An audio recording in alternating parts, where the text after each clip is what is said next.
Hello and welcome. Thanks for joining us under the library. This is our homebrewed Call of Cthulhu actual play podcast. If you like what we do here and would care to support it, we would really appreciate it. You can do so at underthelibrary.com/support. There you will find links to two things that help us out a lot. One is our module on DriveThruRPG called The Snake's Oil, and the other is our Patreon account. Again, that is at underthelibrary.com/support. With that, let's get to a show. My name is Arthur. I am playing Buddy. I am here with Rick as Sam, Scott playing Eddy, Wayne as Sister B, and Emily as Colette. As always, our keeper is Michael. Michael, over to you. Under the Library is a horror tabletop role-playing game set in the Call of Cthulhu universe. As such, it features horror and other unsettling moments. Not safe for Scott. Is your signal the following information will be graphic. If you're concerned, skip ahead, but stay with us. Keep in mind, though, these are mature themes presented by immature people. And with that, if you know the difference between a rectal thermometer and an oral thermometer, you're in the right place. Emily, with the recap. Thanks, Michael. Okay. In the house in the Straits, Eddy hears the book from the bloody bag speak to him. He feels compelled to open it, and when he does, his stomach gurgles for the first time in weeks. As he and Buddy leave the house, they rejoin Colette, who shares a memory she had previously been unable to deal with. A family in the Straits who briefly hid her in their home were abducted in front of her eyes. At Richard's house, Sister B opens the front door to admit two privates, probably from the facility. However, we're not sure, because when she sees them in Russian military garb and hears them speak in her native tongue. Sister B's paranoia leads her to an altercation with the privates, and she calmly dispatches them both. She then gathers her biological samples and sets the house aflame as she departs. After a lunch at home and a glance through the local paper, Sam heads into town to run some errands.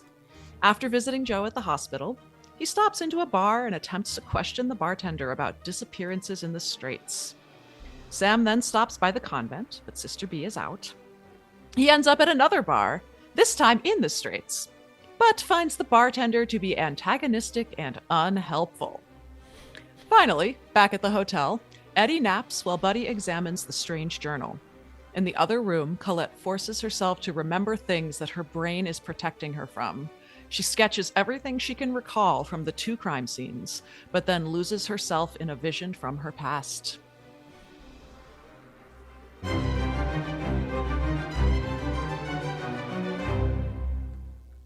think I was a little late on my cue there. That's okay.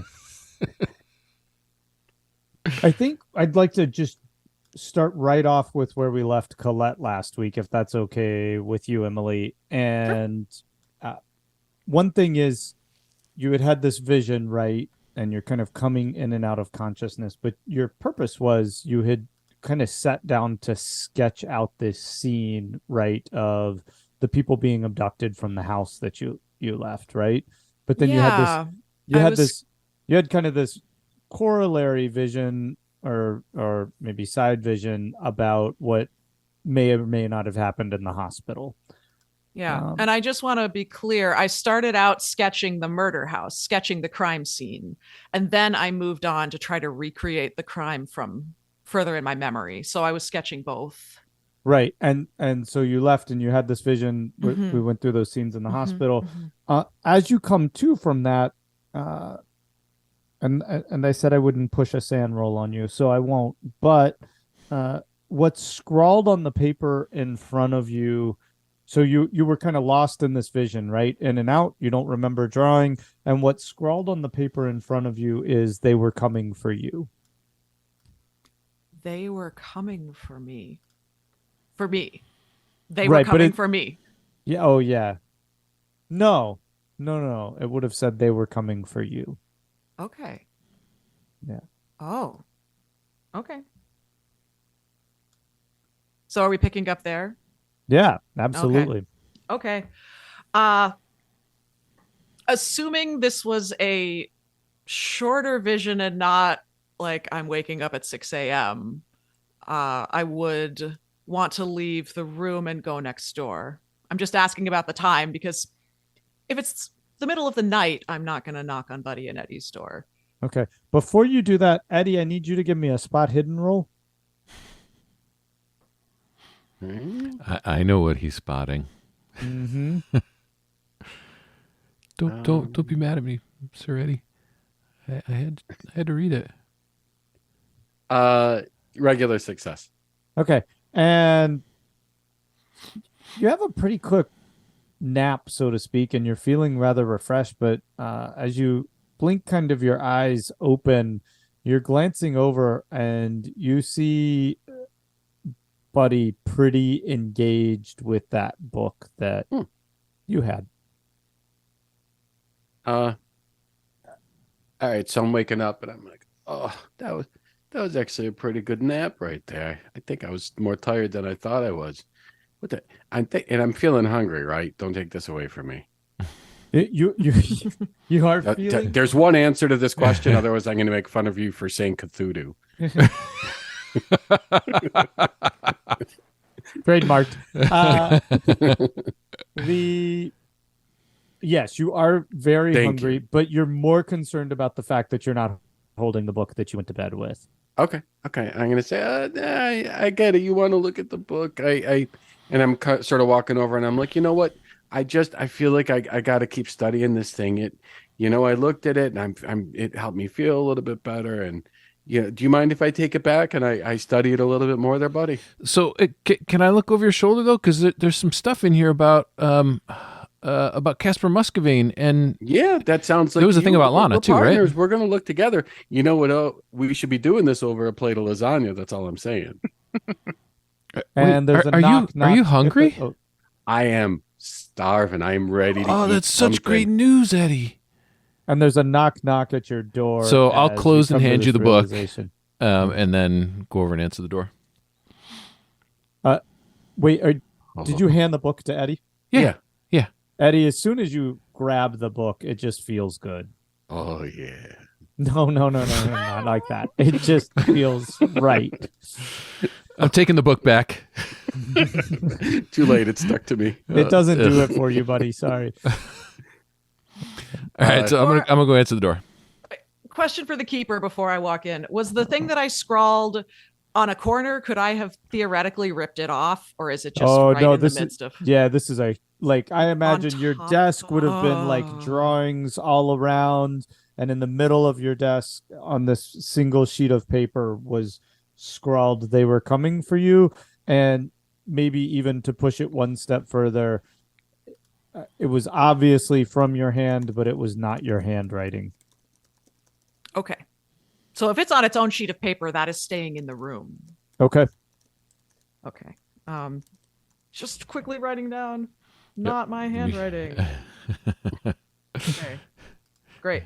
So anyway, as we were, I am clutching a stack of papers. They are in disarray. I also kind of look like I am in disarray, and I would say my eyes probably look haunted. Okay, Miss Colette, are you okay? Do you want to come in? We were gonna go get something to eat. Do you want to go eat?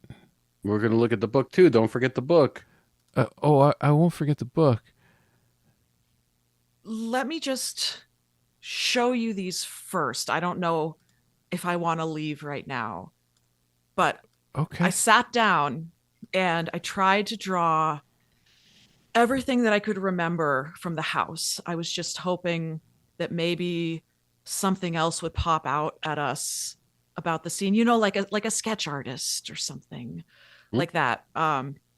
And smart, really smart. And then I tried to do the same thing for the abduction, which I just haven't thought about at all, really. And I think I remembered some things I didn't know that I knew, but I wondered if I could just show you and see if you saw anything of significance. And I'll just spread all the papers out, minus the one with the "they're coming" note. Okay. On the bed or on the desk, whatever surface is available. Okay. So as she spreads out this layer of drawings, we're going to kind of have an overhead shot and then cut to Sam. Cool. And Sam, forgive me, we left you in the bar? Yeah, I'm at the bar on the straights. But I don't know if it's a good timekeeper, but I'd like to retcon just one thing, and that is Yeah. when I was at the library Yes. over the last couple of weeks, one Yeah. of the things I definitely would have done Mhm. is after having these flashbacks about my wartime friend and him mentioning and rambling about this place Bloodstone, I would have probably flipped through the library to see if there's any history or anything about that I could have maybe filled in some gaps. Sure. You want to make a library check on that, or a library use, or a history check? Oh, you're or- asking Sam. I guess library use. I can't. Why not? I'll give you advantage. How's that? Oh, well, that's hold on. Okay, hold on. That's okay. It's a 28 and a 34, and I've got a 20. So am I gonna do this? This is a big one. Do it. Do it. Peer pressure. Yeah, I'm gonna. All the cool kids are doing it. I'm gonna burn some luck. How much I luck you hope gonna it's burn? worth it. How much luck you gonna burn? 8 points of luck. That's a You lot. want to gamble? You want door number 1 or door number 2? Oh man, really? He's got to burn luck and gamble? Oh my god! If you burn 8 points, I'll give you door number 1. If you burn 10 points of luck, I'll give you door number 2.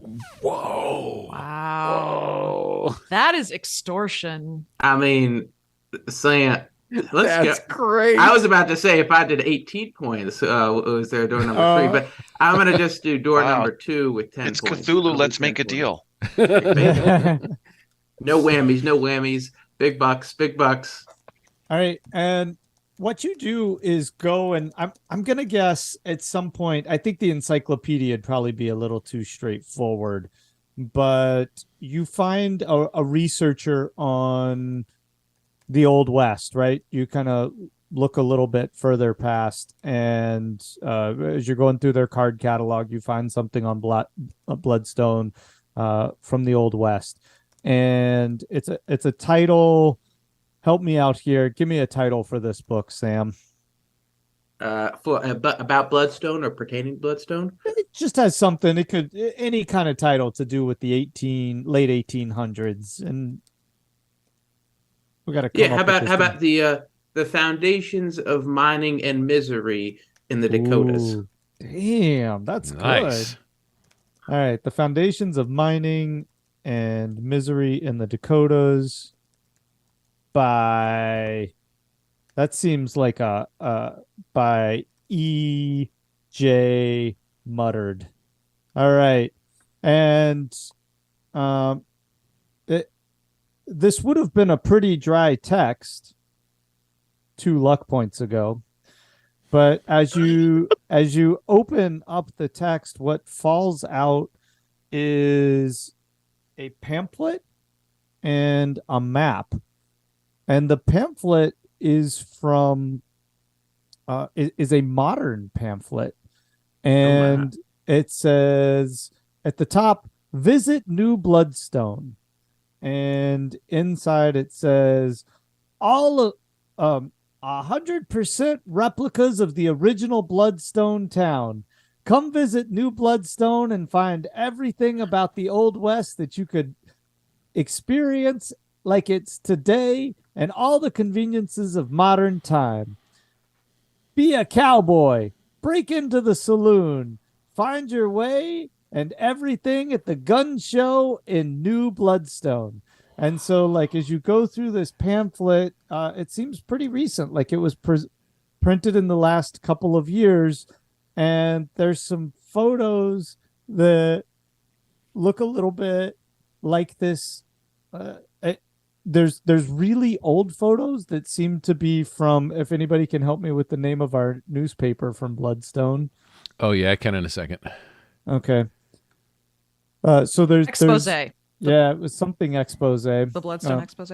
Might have, All right. It's pretty close. I have Anyway, to grab my other journal across the room. So that's okay. So there's images from there, but then there's also these images of these replicas, obviously a little bit hokey, of people dressed up in modern cowboy outfits outside of Body Bills. but Body Bills has like a little bit of it's obviously very freshly photographed, yeah, and painted. Of course, Emily is correct. It is the Bloodstone expose. There we go. So I have to go ahead. okay. So that's the pamphlet. And then in addition to what fell out of the book was a map of the area, and it plots New Bloodstone as west of the original Bloodstone. It in particular highlights the railroad tracks that ran south of Bloodstone and west towards Deadwood, and makes this big circle of New Bloodstone. There's not a lot of like any kind of marginalia or anything aside from that, but it's not a full map. It's only like a few panels that have been torn down to this small bit. If you were to go one step further, which since you burned your luck, I'm being a very I'm trying to pay off the fact that you burned some luck here. It's a lot of luck. If you go and read about the foundations of mining and misery in the Dakotas, E.J. Muddard goes into detail about the great loss of life that occurred in the mines. But E.J. does go into some detail about the mystery of the fact of where the women and children of Bloodstone went, because while it was very common for the men to die in the mines, and that was no surprise, there's very little information or recollection of what happened, in particular to the wives and children of the men in the mines of Bloodstone. Whereas in other Dakota mine sites, he's been able to at least figure out where in these small kind of villages the women and children lived and the lifestyles of them. But in Bloodstone, it's a very kind of deep mystery. And that will probably strike a chord with Sam as he thinks back on his Ira Newsom sort of deathbed blown off confession of sorts, talking about children in the caves and there's something being wrong in the mines. And so some of these connections are starting to form. And Sam gets to a thinking. And I just out of character, I do have to ask: Are we pulling a Westworld? Are we going to be pulling a West? That was reminiscent when he said it. It's freaking great. I love it. I love it. So Sam, he'll make notes of this, and he's actually got some behind the mind machinations on how he's gonna piece all this together. He's intrigued. And are we gonna jump to the bar scene where I get my butt kicked? Or, I forgot this was a whole retcon about you going to the library. I tell you what, let's skip over to Sister B then. We'll get to the bar scene in a minute. Sister B, we left you walking out of Richard's house and the whole thing going up in flames. So Sister B has a suitcase and a jar full of brain matter from refrigerator, nice and cold like pickle jar. And she will make her way back to Church Convent where she's been staying. So she will head back on a walk through town doing that in her purposeful, brisk Sister B sort of walk. Okay. And you're headed to the convent? I'm sorry. Yes. Okay. Yeah, she's going there first. Okay. And what do you do as you arrive at the convent? Because I think you would just be able to come and go as you please. Yeah. So she goes there and she wants to go to her room, and she will go there to her room, and she sets her suitcase there. And she has the jar with the brain matter. And this is where she takes a little bit of money and stuffs it in one of her inside pockets. And she then just looks around to see if everything's normal at the convent, and then bids adieu to one of the sisters, saying, "Oh, I have another errand to do in town. I have to go to pharmacy." So she says to get some medicine. And she will...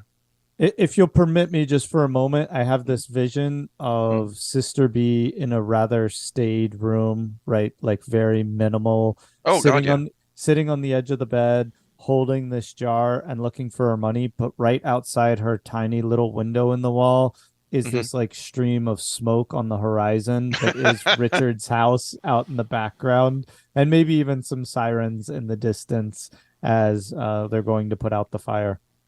So Sister B will she'll grab her chin and think into the air and just go, huh, there must be a fire somewhere. And Wow. I wonder if she'll put it together, because she would have it as the convent burning it back and forth. She may not think the fire's happening here, so I don't know. So that will leave. Maybe Okay. it flicks back and forth in her head. She goes, "Oh, that's funny. There's a fire. I was just thinking about the fire back in Russia when the convent burned." So yes, Perfect. that's what her head will be, and she'll get her a few things together and the jar, and she wraps the jar in some cloth that she has around, a small towel, and ties it up just because it's a glass jar, just in case it gets dropped or anything. Okay. I would think it has a lid on it too. We're not just talking about like, Yeah. Oh yeah. I think Franny would have been thoughtful enough to kind of seal up the top. She wouldn't just leave the organic brain matter out in the cold, so to speak. No, definitely not, because that was part of the processes that the ones that weren't airtight were deteriorating really rapidly. So she would have been really careful about that. Okay. Okay. So all right, sealed and pickled. Yep. Okay. So you wrap it in cloth, you put your money, and then you're headed. You tell them you're headed out to the pharmacy. Yep. But Sister B then goes back. She leaves, but she goes out a back way. If there's a small door or an odd door that leads out a different way, she does that. And she wants to go through, if they have some small gardens or such like that. She quietly goes through the gardens, and then she just waits for a little bit and peeks out through if there's some bushes or such like that, or around the corner, and she just looks out towards the front of the convent to see if she was being followed, or there's anyone around that may have been peeking at Sister B. Interesting. Just that's what she does. Yeah, I'm gonna make you make a sand roll on this. Ooh, an 11. All right, and you're pretty clear-headed, and there's nobody about, and I think it kind of makes like this beautiful image of Sister B pretending to pray in the gardens, maybe even holding her rosary as she walked around, but keeping an eye out. But and that would make sense, because at the convent or the gardens and such, that's when she feels the most centered. Everything around is all the trappings of it, and the quietude of it all has her come back to a sense of normality and reality. And at that point, she may be thinking of the fire, but probably not, because that's not important in her queue of things to do. Okay. Yeah, and so with that clear head, right, she recognizes that she's alone and nobody's looking for Sister B. So she makes her way out across the street and heads into the small downtown, I suppose, where pharmacy is. Okay. And there, I assume you're looking for your buddy? Ethan. We'll go to the pharmacy and into the door with a little bell that rings up top. Ding, ding, ding, ding. And she will go in and hello everybody, if there's anyone at the front.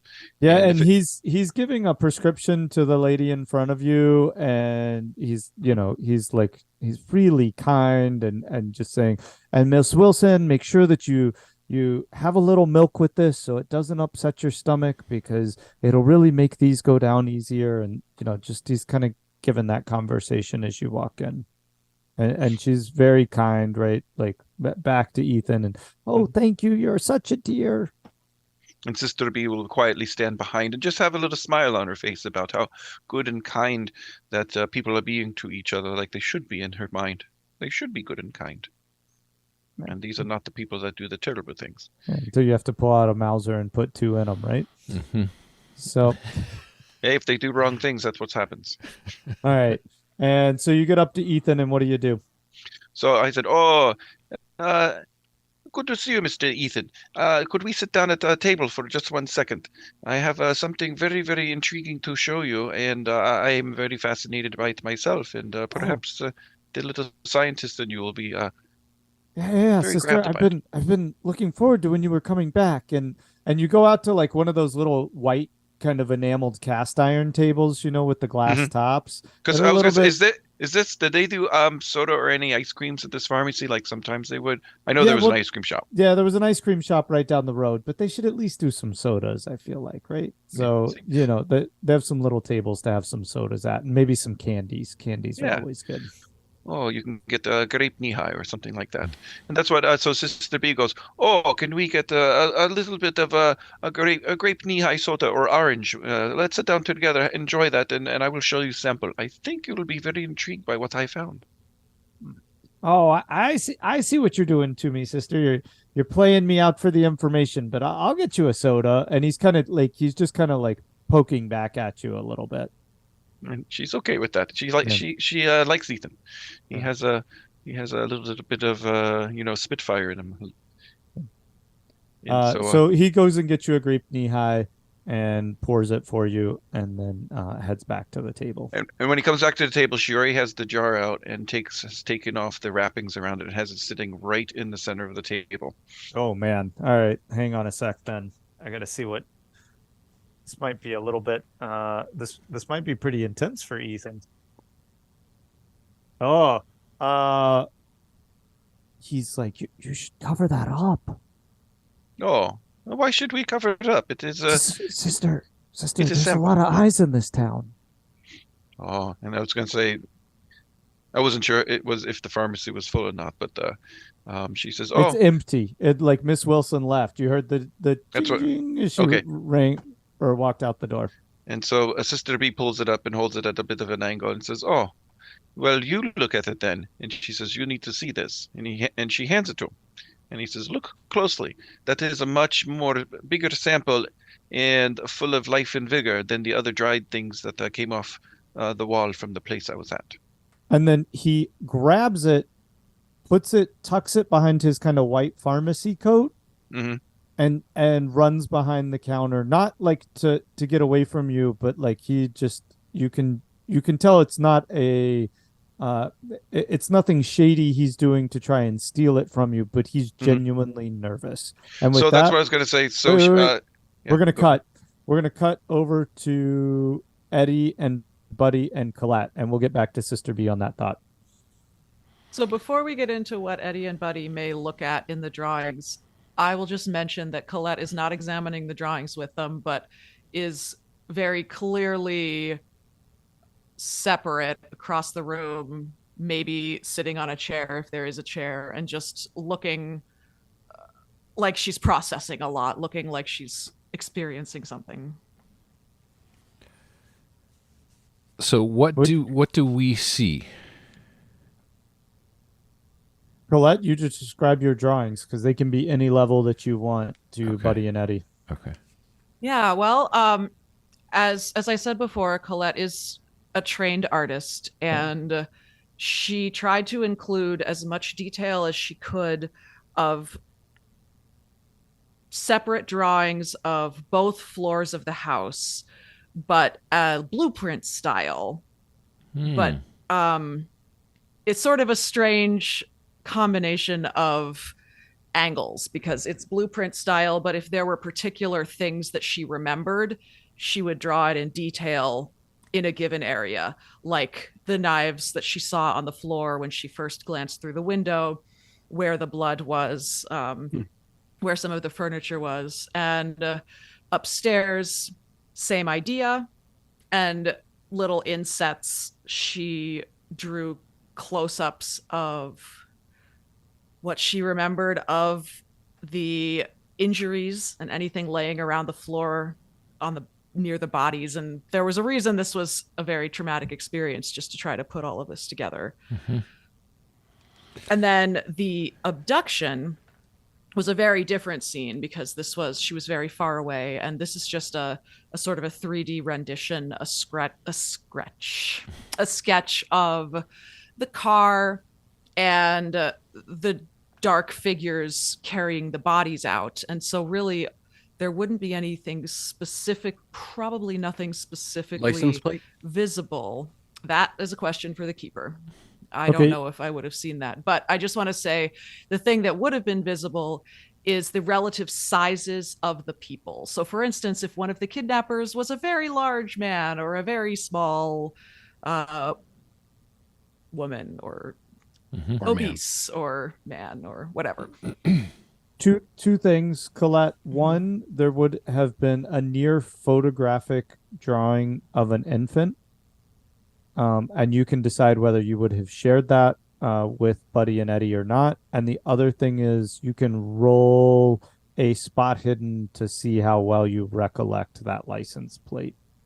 Okay. So first, addressing the infant question for the keeper, because if it was on its own separate sheet, I Yes. would have left it. Okay, that's fine. Then it's back with the other phrase. Okay. Perfect. But Okay. just for your information, you have created that, which is like nearly photographic. I rolled an 89. There's not much I can do with that. Yeah, so there's no license plate on that car then. And as we're looking, I'm going to turn and say, if at any point you remember the license plate on this thing, let me know and I can run it. We can get a little more information. Do you remember what kind of car it was, the make, the model, any of those details? It's going to be a dark sedan-like car, low roof. Outside of game, I would just say, I want you to think like stereotypical low-profile government vehicle, Mhm. right? But in game, I wouldn't have actually responded in that moment because I am very inwardly focused right now. I might not have even realized you were talking to Sure. me. So I'd after looking at you and not getting a response, I'm going to turn to Buddy and be like, yeah, she's not going to give us much, but this is almost looking like maybe it's a government vehicle. Like It sure does. it's got that kind of profile. So Does that's a it- pretty Does it look like the same vehicle or the same type of vehicle that we were following Lana in? That Lana was in that's when we were fair. following her? Yeah, do we even? Okay, let's make an intelligence roll just because of the idea portion on that. just Buddy only- or both of us. You can both roll on it. I'm more curious how well Colette represents the car in her drawing more than what y'all see. Yeah, So- I missed it. Okay. Well, so that would that be me rolling on how well I draw? Is this we'll a spot just- hidden? No. Intelligence. This is your intelligence. I'm a very good artist. Oh, Right. so this is a hard success. Okay, Sweet. so I think then what that says is the drawing's not very clear, but Eddy, you're pretty much going to extrapolate from what's there that it really leans towards that same type of government vehicle that took Lana out of town. Just for the And I'll record, say- it's a really good thing I beefed up my drawing numbers. Nice. So yeah, so I'll to Buddy, I'll be like, yeah, it looks like it definitely could be. I don't want to, we got to keep our minds open. There's a lot of possibility here, but it seems like it's probably not a coincidence that all this stuff is coming together. Mm-hmm. Is there anything that Buddy would notice in the drawings that he did not notice at the scene? Okay, wait a minute. Anything as far as the scene? Which scene? The one from the house earlier today. Oh, okay. Fair. Sure. I tell you what, you want to use that drawing roll? Go I ahead, do. Colette. Use that drawing. Let's Okay. see how Sweet. you do. It's got to do something for me. That's a regular success. It's better than Buddy rolling a spot hidden. Okay, a regular success. And I think that probably what would Buddy notice that was really different between I would say that in the background of the drawing, so the house kind of essentially down the way Okay. is maybe that there's a little drawing that you didn't notice at first of Pappy on the front of the house. I'm sorry, I don't understand. Yeah, I don't understand either.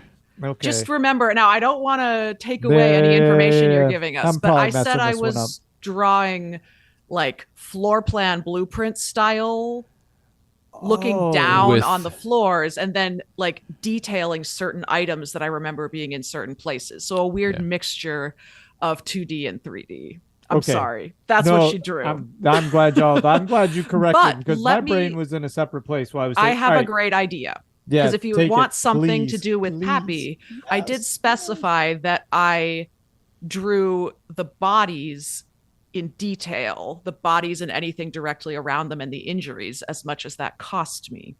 And so there could be something that was more clear to them that would prove that it was Pappy, perhaps, because that was still a question. Okay. And all right, y'all just give me a second on this. Let's move forward with the narrative and I'll come back with what you've sorry, buddy, but I'll come back with No, something that's you've fine. seen in That's that fine. moment. All right, so yeah, go ahead, Scott. Go ahead. No, go ahead. So Buddy is just like looking very closely at each drawing and really trying to take in what he sees in the drawing and comparing them to his memory. So he's like leaning down and like I picture this like either over a desk or a bed, and he's if he had a magnifying glass he'd be doing that, but just sort of close to it and kind of scanning around, and really trying to look close. That fits perfectly. So as you're doing that, from behind you, you hear, Whoa. That is not what I want to hear from behind me when I'm bent over. and you turn around and you see that there's some cracker crumbs on my chest, and I've just got a sleeve of like saltines, and I'm just eating away, and I'm like, and to be honest, like because he's hungry, he's a little distracted. So normally this is the kind of stuff that Eddy would be all over, but the fact that he's got a little grumble in the tummy and he's putting stuff in happily is like a bigger deal to him than you can sort of imagine. And so when you turn around and look at me, I'm just going to say, these are okay, but we're going to get lasagna as soon as we're done with this. And so as cracker crumbles fall all over the drawings, all over Colette's drawings. Well, no, I'm standing back a little bit. Give me some credit for decorum. Yeah, no, but we need a few, like, because you're really hungry, right? And as He's Cookie Monster and that monstering shit. them. as they're going, we'll cut away to Sam, and I'll get back to Buddy's. I haven't lost track. Don't worry. Excellent. And if I recall correctly, the beer that was poured for Sam before we cut away was from a dirty glass. And Sam would have seen that and known that. But at the same time, he's had much worse. And he would have taken a mighty big gulp from the glass and turned to the barkeep and says, that'll do, nice and cold. Make a persuade roll at advantage for that one.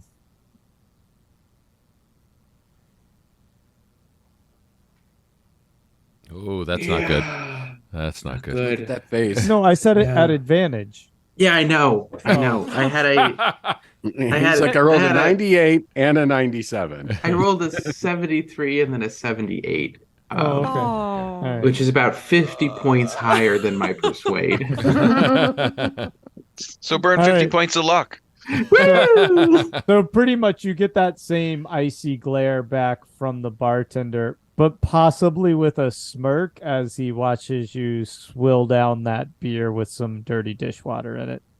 That's fine. I say it gives it flavor, a little local flavor. So you don't quit, do you? Nah. This is might as well pour me another here. I want to make sure I support the local establishments, and I'll make sure I He slide does. them. Yep. Except this time he gets you a little more dishwater in the bottom of the glass as he fills you another one and frothily slams it down on the bar. I was about next to to say, it. oh, this one's got a little more head on it. Yeah, all right, I see that. All right, this is not Helps safe wash- for art. This is And then It he helps. looks at you. He's a really big guy too, and he looks at you and he says, "And my mama made that brew special, so don't leave none of it behind now." That booze special. Interesting. I said, well, your mama's got a damn good recipe. I'm glad I could support these local folks here in the Straits, and I'd take it, and I'd actually just chug it down at this point, just to get it down and show him. Let out a big bubbly burp. I was going to say, I hope that there's like soap bubbles coming out of your mouth. That's kind of how I figure it, like a little. And I said, that just, a good idea just dawned on me. No. Oh, boy. It said, you know what? I don't want to take up too much of your time. It's so busy here. How much does this cost there, barkeep? But what would that be? About 10 cents? I have no idea. Probably fair. I don't know about that. Yeah, why not? And I'd side him a whole 50 cents. Holy crap. Yeah, and I'd say, listen, this is for you and your troubles down here. I know there's been trouble. If there's anything I can do, I served myself, and I just hate to see all the misgivings happening here in these streets. Real unfortunate, like. All right, he cocks an eyebrow at you and he stops wiping the glass and he looks at you and he's a little befuddled and he says, "Why don't you cut to the chase, mister? What do you want?" Listen, the cops and military out here aren't helping you guys none, and there seems to be more and more trouble happening. I just want to see if there's anything I can do as a concerned friend here in the area. That's all. I got my own wives and kids to look out for, but you all do too, and I just want to do what I can. Did you intentionally say that in the plural? Wives and kids. Did you intentionally? Well, there is two. pluralize There's Rachel and the other one. Cheryl. There you go. Rachel and Cheryl. He's looking back at you and he's sizing you up and down. And he says, "I don't need no help, but I'll bite. I give you one piece of information. What do you need?" Anyone new or unusual in these parts that may have stopped in here that you've seen anybody talking about? Anyone that I can help hunt down? Trace down. And he points at the mirror behind the bar where you're sitting. Touche, my sir, barkeep. Touche. And he cracks a smile, and we'll cut to Sister B. That's great. Oh, I couldn't help but think of his two wives as Rachel, and then his two children, Amos and Anus. Yeah, it's like the thermometers. Okay. Oh, God. So, Sister B, she wants to, I guess, well, Ethan's pretty showing it, but she wanted, if she needs to use psychology to see if he is really rattled, very nervous, if he seems like he has a sense that maybe he was threatened or perhaps other people are involved or something. Just an intuition, like there's something off. Yeah, I don't think you even have to roll. He just looks genuinely freaked out. Okay. And he says, Sister, come back here. He says, "Oh, we're behind the counter? Absolutely. Come back here." And he's like darting his eyes. So she Wayne's goes on the behind move. again. I had to get on the move. He's coming back there. I just spilt my drink. It's only an actual play, On my Wayne. We're not phone. LARPing. It's okay. If the beer has soap in it, it'll clean itself. It was there's some rum and ginger beer that went on a phone. It'll be fine. There's a small part of me that we're like, is he going to the bathroom? Does he not remember the camera's on? It could happen. Fingers crossed. Fingers crossed. Under the library's OnlyFans. Lightning bolt. Yeah. For certain levels of being a Patreon. Oh, don't make promises You you're get not an going to extra keep. camera Right? angle. All right, there we go. It's a little wet around here. So she goes behind the counter. I guess that's where he went, and follows her. Oh yes, Ethan. What does he want to show me? There we go. And he says,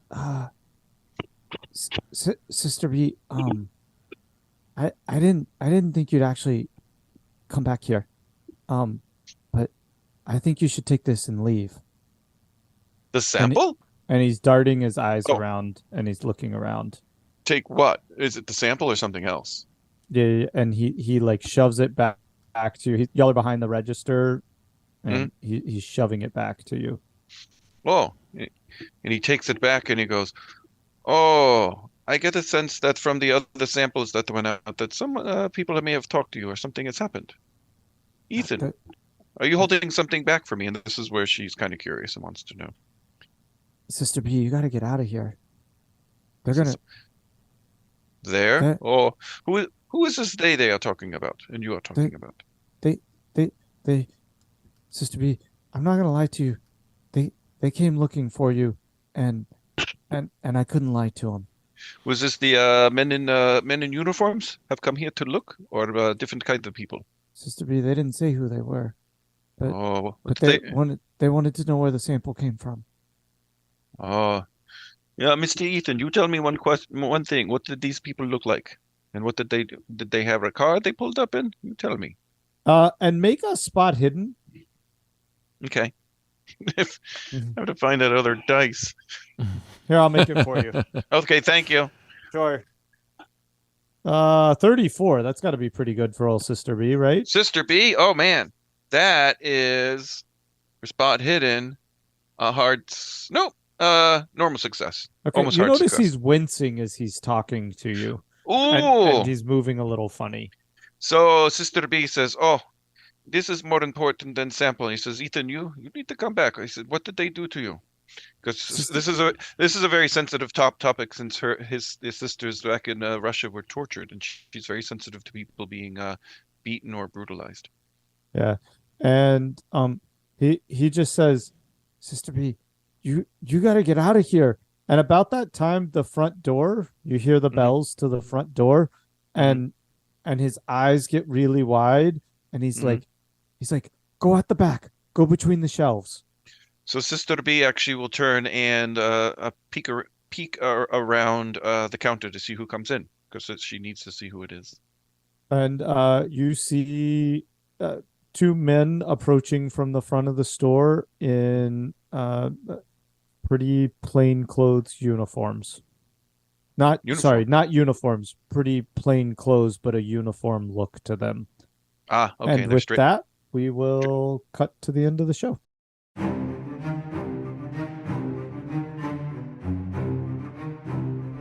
That is going to do it for this episode of Under the Library. This has been the first episode of our new format.